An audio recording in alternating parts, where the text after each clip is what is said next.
лаула дуаукум.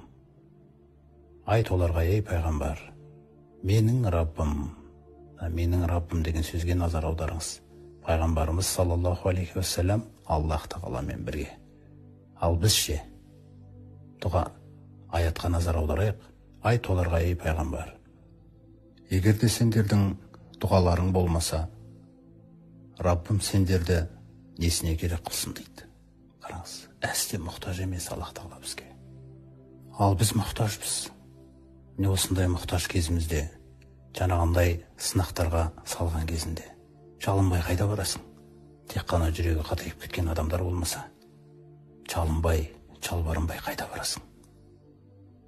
Аллах тағала осылайша өмірдегі орныңды, түпкі мақсатыңды, бағытыңды реттеп алу үшін осындай бәле сынақтарды жібереді. Сондағы мақсат ең бірінші орында тірілетін нәрсе жан дүниеміздегі дұға. Раббым деген. Раббым, менен қателік кетті. Раббым, сен пәксің. Кешіре көр, мен түсіндім деген нәрсе ғана керек. Болды. Осы нәрсе егер айтылатын болса, бағанағы аятында уәде етті ғой. Мен өте жақынмын деп. Мен өте жақынмын дейді. Ешкімге мұқтаж қылмай, тек қана өзіне қарай байланысты реттеуіңді қалайды. Әлемдердің Раббысы, күллі дүние мен ақыреттің хайыры оның иелігінде. Егер де сенің онымен байланысың болса, сенің онымен байланысың осы дұғаңда, сондықтан да пайғамбарымыз саллаллаху алейхи уассалам афдалул ғибадати дуа деген, күллі ғибадаттың ең абзалы дұға дейді. Өйткені ғибадаттың өзегі осы жерде жатыр. Аллаға жалбарынуың, Аллаға сыйынуың, Алладан тілеуің, Алладан сұрауың. Егер де біз Аллах тағаладан тілемейтін болсақ, сұрамайтын болсақ, өзіміздің осы белгіленіп қойған ризығымыз бен ғұмырымызға алданып, онда пайғамбарымыз саллаллаху алейхи ва саллям бізге мынандай нәрсені ескертеді. Мән ләм ясалиллаха яғдабу алейхи.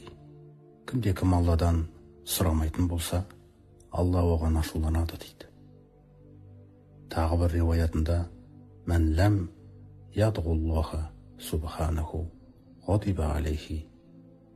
Кім кемшілік сипаттардан пәк Алладан тілемесе, дұға жасамаса, онда Аллах тағала оған ашуланды дейді. Өзіңіз ойлаңызшы, құрметті жамағат. Егер де адамдардың біреуінен барып бір нәрсе сұрайтын болсаңыз, сіздің келгеніңізге ренжіп, ашуланады адамдардың басым көпшілігі. Жан дүниелерін сараңдық билегеннен кейін, тәкаппарлық билегеннен кейін, өзімнің біліміммен, біліктілігіммен, қабілетіммен жеттім дегеннен кейін, осындай адамдардан барып бір нәрсені сұрайтын болсаңыз, адамдар қуанбайды, ашуланады, ренжиді. Міне. Ал Аллах тағала керісінше сұрамасаңыз ашуланады. Өйткені ол шексіз байлықтың иесі, мәңгіліктің иесі. Күллі дүние мен ақыреттің хайыры оның иелігінде. Оның иелігіндегі шексіз байлықты сұрамай не болды бізге? Не көрінді бізге? Міне, әрбір күнің сол байлықты сұрау үшін берілмес пе? Сұра. Ал Раббыңнан мүмкіндік беріліп тұрған кезде сұрайық соны. Аллах тағаланың байлығы шексіз. Ол бізге қанша берсе де, бір инені теңізге батырған кезде ине қанша нәрсені алып шығады теңізден. Сондай ғана кемімесе, Аллах тағаланың мүлкі кемімейді. Ол сол мүлкінен сені байыту үшін осы тура жолды беріп, осындай дұға деген нәрсені сізден күтіп отыр. Егер де сіз бұны жасамасаңыз, одан сұрамасаңыз, онда бұл біздің ақылсыздығымыз ғой. Парасаттылықтан жұрдай болғанымызда біздің. Осы селмен